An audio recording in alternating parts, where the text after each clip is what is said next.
Part 2. To take advantage of this, I set up the Vega Science Trust many years ago. And this was a platform for scientists to communicate. And we did many things. For instance, we pioneered a new concept in TV debate. Participants should actually know something. We have Max Perutz, who got the Nobel Prize for the structure of hemoglobin. Here's a picture of this first nanoscale machine. We have building engineers on careers and many others. We have reflections on superconductivity. And in fact, here are some stills from that particular film. And look, that's what we want to see, the pure enjoyment of science. We have people like Bill Klimper, Royal Institution Discourses, fantastic 4 films by Feynman. We discuss the fact that the embargo on DDT condemned millions of children to death each year in Africa. Joseph Rotblat, who got the Nobel Peace Prize. Now, that costs money. And the second revolution came along, and it was for teaching, which made things a lot cheaper. As I said, we have films on superconductivity, etc., and careers, such as this building service engineer. We have small children's workshops, and we've done those all over the world. And here in Santa Barbara, and in Mexico, in Shanghai, in China, in Malaysia, in Japan, by internet to Iceland, in Australia, in the UK, of course, and with Manchester United footballers in Manchester. And here is the one person who's found a use for buckyball. Now, it's pretty obvious that if we want a democratic, humanitarian world, we must teach our children together. This is one of my favorite pictures where, unless we do this, we'll have many more problems that we have at the present time. Now, Vega was a platform for the science community. The second revolution, as I say, has come along. It's the internet. And little kids have no problem with algebra at all. For instance, if we look at this, we have the letter F for the number of faces. How many? 6. Kids have no problem understanding there are 6 faces and F is equal to 6. They put it into a table. How many corners? C for corners. 8. No problem. Edges? No problem. 12. Then we introduce an equation. Faces plus corners minus edges equals what? It equals 2. We teach kids algebra with no problem. 5 or 6 year olds. Maps, we teach them about maps as well. Just to give them an idea of what the problem, the world from space, it's a sphere. How do we flatten out a sphere? There are many ways of doing it, and Mercator solved the problem. Take an orange, mark it out like this, cut along the lines, open it up, eat the fruit, flatten it out, and you get an orange peel map of the world. That's what we can teach our children. GYWW 2.0 is GeoSet. What do we do? Well, I'm using GeoSet technology right now. We use a capture station, or we can use, as I'm doing, a laptop, and we put the video in one place and the PowerPoint in the other. And now, much of my PowerPoint is accessible on the web from my website, and it's downloadable.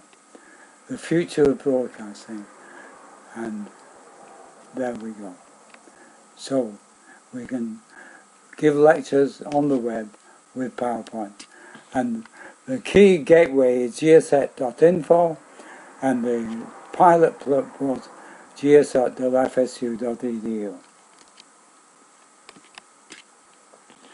This lecture was recorded with Camtasia on a laptop and uploaded to YouTube. We have students talking about beetles and wolves and reactions, chemical reactions. And we changed the resume. We've revolutionized it.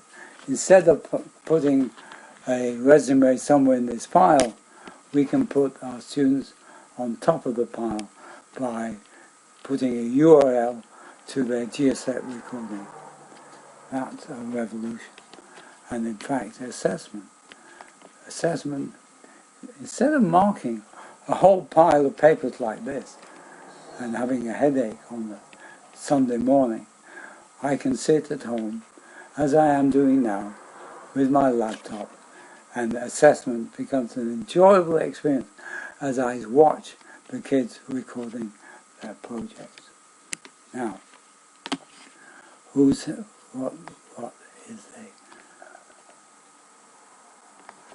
Now, we have a Hall of Fame. Okay, what is it? Kerry Gilmore got a Fulbright. Steve Arco put together a fantastic program on GSET, and we got a rich media overview. Prajna got 4 tenure track offers, and she told her that she could see how they can teach.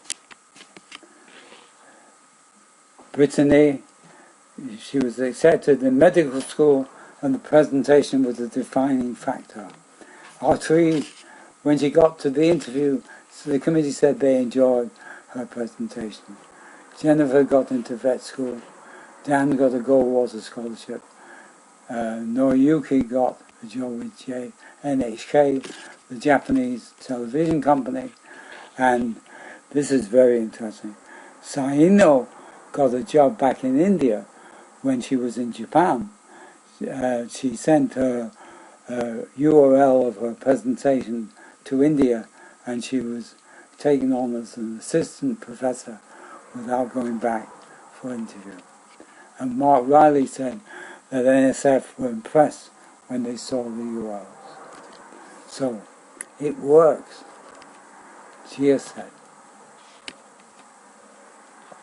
Steve, Sam, Colin and Penny are helping me with this. And here are some of the young students who have helped them make this all possible. So, imagination is what is needed. And here's one of my favorite cartoons by Schultz. A sea. I got sea on my coat hanger sculpture.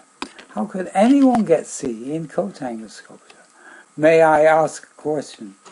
Was I judged on the piece of sculpture itself? If so, is it not true that time alone can judge a work of art? Or was I judged on my talent? If so, is it right that I be judged on part of my life over which I have no control? If I was judged on my effort, then I was judged unfairly, for I tried as hard as I could. Was I judged on what I had learned about this project? If so, then were not you, my teacher, also being judged on your ability to transmit your knowledge to me? Are you willing to share in my sea? Perhaps I was judged on the quality of the coat hanger itself, out of which my creation was made. Now, is this also not unfair? Am I to be judged by the quality of the coat hanger that are used by the dry cleaning establishment that returns our garments? Is that not the responsibility of my parents? Should they not share in my sea? The squeaky wheel gets squeezed. Well, what Sally asks, well, really, how could anyone get sea in coat hanger sculpture?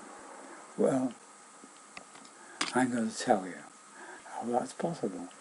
Because here, is in this exhibition in 2010, was a coat hanger sculpture. Well, I know there's more than one. But let's look at it. What a fantastic imagination. Now that is a coat hanger sculpture. Now you know why Sally got C in coat hanger sculpture. So what is it all about? We should be teaching attitude. The focus of Noah that we see here. That's what we want. A simple recipe for success. Give every assignment your best shot. If you're satisfied with second-rate effort, look for something else to do, where only your best effort will satisfy you. Not the teacher, you personally. If you do that, every time you'll do well. Better than other people in general. So there you go. The GSN nodes are all over the place.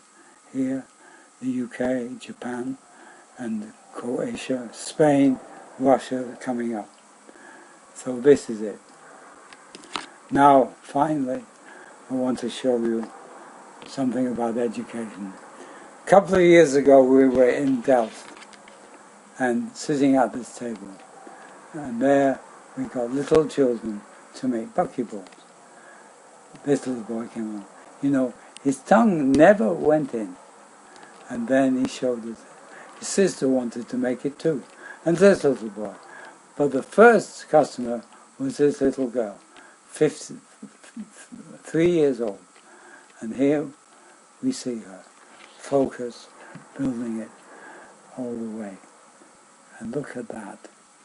3 years old, totally absorbed. But at the end was a wonderful picture. There it is. The pure delight of creating something beautiful. That's what education is about.